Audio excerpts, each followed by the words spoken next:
Ukrainian President Volodymyr Zelenskyy said he is ready to make a major concession in the search for peace, but not at the cost of Ukraine's territory. Dear Ukrainians, we are now preparing for meetings with the American side and our European friends in the coming days. Berlin. There will be many events. There will be a report from Umarov and our negotiation team about the contacts they have already had. General Hanatov and representatives of the Ukrainian defense and security sector will be working on the details of security guarantees for Ukraine, for Ukrainians. At the same time, Ukrainian officials are continuing discussions with America and Europe about the real recovery of Ukraine, the real development of Ukraine after the war. The most important meetings I will have are with representatives of President Trump. There will also be meetings with our European partners, with many leaders regarding the foundation of peace, a political agreement to end the war. Right now, the opportunity is significant. This is important for every one of our cities. It is important for every Ukrainian community of ours. We are working to ensure that peace for Ukraine is dignified, that there is a guarantee, above all, a guarantee that Russia will not return to Ukraine with a third invasion.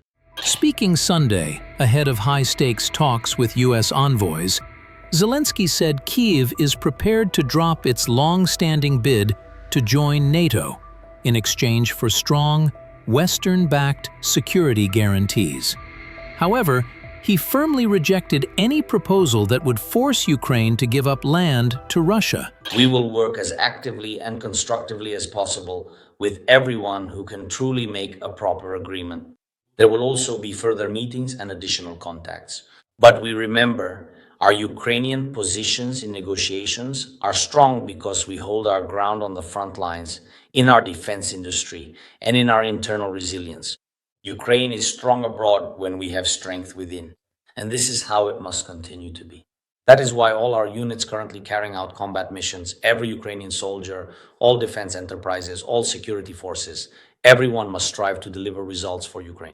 I thank everyone who fights for Ukraine, who works for Ukraine, exactly so, for Ukraine as for oneself. Today, all day long, I receive reports from the regions, primarily from Odessa. Restoration is ongoing after the Russian strikes.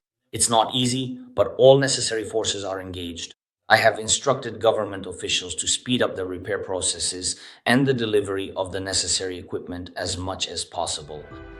Zelenskyy met with U.S. President Donald Trump's special envoy Steve Witkoff and Trump's son-in-law Jared Kushner in talks aimed at ending Russia's war. Photos released by Zelenskyy showed German Chancellor Friedrich Merz seated beside him, facing the U.S. delegation. Russia has long portrayed Ukraine's NATO ambitions as a direct threat to its security, with President Vladimir Putin citing the issue as a justification for launching the full-scale invasion in February 2022. The Kremlin has demanded that Ukraine formally abandon its NATO bid as part of any peace deal. Ukraine's membership in the EU, we have never objected this. As for NATO, it's a different matter. But here, we are speaking about ensuring security of the Russian Federation, not only today, not only in the midterm, but also in the long term. Our position in this regard is well known. We believe it to be unacceptable. Of course, it's up to Ukraine. How do they want to ensure their security? But this security, as it's stipulated in foundational documents, security documents that concern Eurasian security, one country's security cannot be ensured at the expense of someone else, in this particular case, at the expense of the Russian Federation. So there are some options for ensuring Ukraine's security, and we have also discussed this in Anchorage, and I believe we can find a compromise in this regard. Zelenskyy stressed that any security guarantees must be legally binding and approved by the U.S. Congress. He said he was awaiting updates following talks between Ukrainian and American military officials in Stuttgart, Germany. Ukrainian military personnel and civilians must return home from Russian captivity. Work must be significantly intensified on all fronts with all partners. I want to thank everyone who is helping us. After more than 5 hours of discussions, the U.S. government said on social media that a lot of progress was made, but major obstacles remain. Washington has been attempting to balance the demands of both sides as President Trump pushes for a swift end to the war. I thought that we were very close with Russia to having a deal. I thought we were very close with Ukraine to having a deal. In fact, other than President Zelenskyy, his people loved the concept of the deal. You know, we threw something out. This is the four-part deal that you... Well, there's 4 or 5 different parts. It's, you know, a little bit complicated because you're cutting up land in a certain way. It's not the easiest thing. It's sort of like a complex real estate deal times 1,000, right? But it's a deal that would have stopped the killing of thousands of lives every month. Calling the issue extremely sensitive, Zelenskyy said the only fair option would be freezing the conflict along the current line of contact. Putin's foreign affairs advisor, Yuri Ushakov, said Russian police and National Guard forces would remain in Donetsk even under a demilitarized zone. He warned that peace talks could take a long time and criticized proposals shaped by Ukraine and its European allies.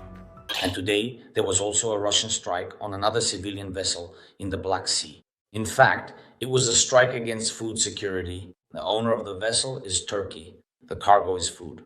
Attacking such vessels, which have nothing to do with the war, is a direct challenge from Russia to the entire world. We will work with our partners to determine how to respond to this. There will be a response.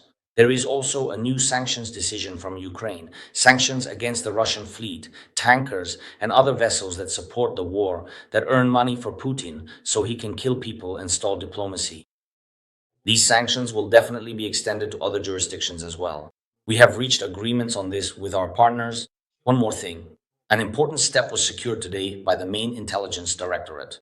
5 Ukrainians were returned from Belarus. These are our civilian citizens, and together with them, Belarusian political prisoners who were released thanks to agreements with America are now also in Ukraine. Among them are Maria Kolesnikova, Viktor Babariko, and others. I spoke with Maria today. I'm glad that these people are finally free. I also spoke several times with General Budanov during the course of the operation. Now it is important to achieve results in the Russian direction, so that exchanges of our people, our prisoners, can resume.